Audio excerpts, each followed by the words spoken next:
Hello amis agilistes et passionnés du produit, je suis Jean-Claude Grosjean, coach orga produit et agile. Vous sentez un manque d'alignement dans votre équipe, des zones de flou sur qui fait quoi ou sur votre façon de travailler ensemble. Vous sentez quelques tensions ici ou là. Eh bien aujourd'hui dans cette nouvelle vidéo, je vous propose de découvrir un petit outil tout simple, mais terriblement efficace, impactant et utile aux équipes produits que je suis amené à lancer et à accompagner. Notez que je l'utilise également avec d'autres équipes hors tech, notamment les équipes RH avec lesquelles je travaille très régulièrement. Quand je vous parle d'outils, je parle du Product Team Canva, un outil que j'affectionne tout particulièrement.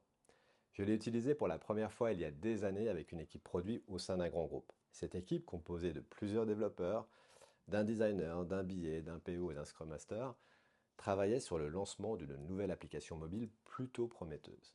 Alors malgré des talents individuels incontestables, l'équipe faisait pourtant face à des tensions qui semblaient nuire à son efficacité. Et les choses, malheureusement, ne semblaient pas vraiment aller en s'arrangeant au fil des sprints et des rétrospectives. Dans les grandes lignes, voilà ce qui n'allait pas. 1. Un manque d'alignement sur la vision. Lors des sprint planning, le PO avait du mal à obtenir l'adhésion de l'équipe sur les priorités. Certains remettaient en question la pertinence des objectifs proposés, tandis que d'autres semblaient presque désengagés sur le sujet. 2. Quelques tensions entre les personnes, notamment sur les périmètres et les charges de chacun. Je me souviens aussi que le designer se plaignait régulièrement que les développeurs négligeaient l'expérience utilisateur, tandis que ces derniers reprochaient aux designers de créer des maquettes sans tenir compte des contraintes techniques. Idem côté architecture. Troisième élément qui coinçait, des problèmes de communication. Malgré Jira, les informations cruciales étaient souvent perdues. Une tâche sur deux nécessitait des clarifications, l'historique était incomplète et nécessitait pas mal d'allers-retours et donc des temps d'attente. Enfin, un manque de clarté dans les responsabilités.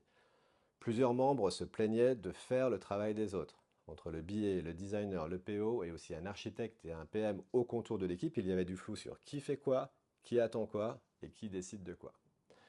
Bref, l'atmosphère était quelque peu pesante. Pourtant, la Scrum Master me partageait qu'en rétro, c'était plutôt neutre et que les échanges portaient principalement sur des problématiques techniques. On restait visiblement en surface sur la dynamique relationnelle et sur les vrais sujets organisationnels.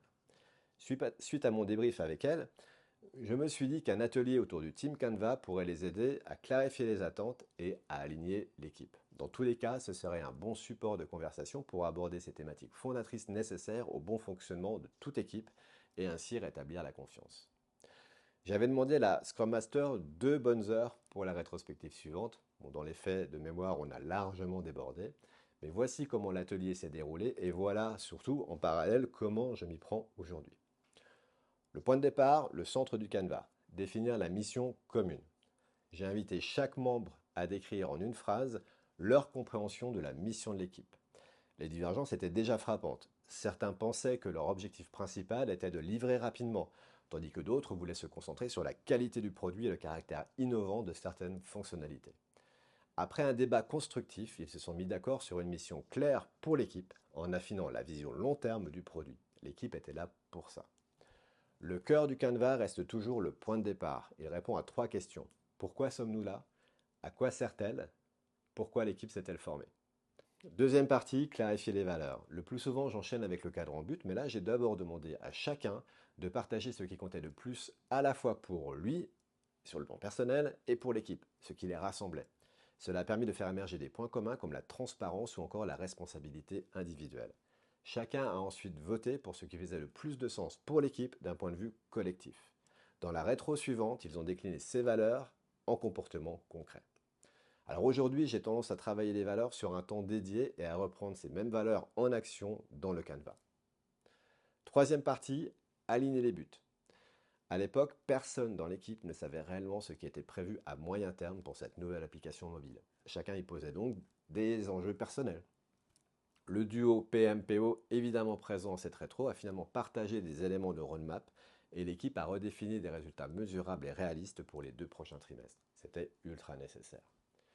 Alors à ce moment-là, je ne parlais pas encore d'OKR, Objectif Key Result. Aujourd'hui, les objectifs stratégiques et tactiques des OKR ont véritablement leur place dans ce cadran du Canva. Quatrième partie, clarifier les rôles et responsabilités. Alors ce fut de mémoire la partie la plus délicate sur ce temps court de rétrospective. Au préalable, j'avais tout de même collecté leurs missions clés auprès de chaque rôle. Nous nous sommes contentés de les partager, de clarifier ce qui était flou et de les enrichir de deux attentes majeures que chaque rôle pouvait avoir vis-à-vis des autres. Cela a permis de clarifier les responsabilités de chacun et a mis fin à des zones de flou qui causaient certaines frustrations. Aujourd'hui, dans mes accompagnements, le travail des rôles et responsabilités fait l'objet d'un atelier d'aider dans ma démarche de lancement des produits. Je ne présente dans le Canva qu'une vue très synthétique du résultat, la key mission et le rôle. Dernière partie, afficher les règles de fonctionnement. Ce dernier cadran était plus factuel et basé sur un mode de fonctionnement existant, mais les conversations ont permis néanmoins de reposer des choses et de discuter de manière ouverte des règles de priorisation, des activités amont, du ready et du processus de décision. Encore aujourd'hui, j'aime beaucoup travailler ces éléments collectivement et les notes sur le Team Canva. Alors tout ça pour quel résultat? L'atelier Team Canva a montré à l'équipe l'importance de s'arrêter pour réfléchir, bien communiquer et s'aligner au-delà des simples tâches à accomplir et du travail à réaliser. Dans l'exemple que je vous donnais, à la fin de l'atelier, l'équipe semblait transformée. Les membres de l'équipe avaient pu exprimer ce qui les bloquait et repartir sur des bases solides. Dans les sprints suivants, les progrès étaient visibles. Désormais, le Product Team Canva fait partie intégrante de mes activités de lancement de toute équipe produit. Je le travaille collectivement dans un workshop dédié avec les personnes identifiées pour faire partie de l'équipe. L'équipe peut ensuite l'enrichir d'un totem d'équipe, d'un poster ou d'une boîte représentant l'ensemble de ces éléments ainsi que leurs forces et tout ce qui semblera nécessaire d'afficher. Je m'en sers aussi pour synthétiser le résultat d'ateliers sur les thématiques dédiées, roadmap et OKR, rôles et responsabilités, DOD, DOR et valeurs. Enfin, sachez qu'au-delà de l'orga produit, le Team Canva est précieux pour n'importe quelle équipe et son manager pour poser un cadre de fonctionnement et aligner tout le monde. Je vous laisse donc le lien de téléchargement vers mon template au format PDF. La page 1 est guidée, la page 2 est vierge et vous pouvez l'utiliser tel quel. Sinon, vous qui l'avez déjà utilisé, je serais curieux d'avoir votre retour. N'hésitez pas à partager celui-ci en commentaire. En attendant, je vous dis à bientôt pour une prochaine vidéo sur Agile and Product Accelerator, la chaîne de l'orga, du produit et de l'agile.